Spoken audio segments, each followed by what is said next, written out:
প্রিয় দর্শক, আমরা দেখছি মাদারীপুর জেলার লেক পার্ক,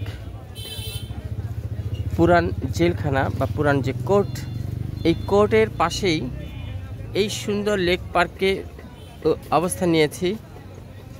অত্র এলাকার মাননীয় সংসদ সদস্য আলহাজ শাহজাহান খান এমপি এই এলাকার দায়িত্বে আছেন এবং সুন্দর একটি স্থান।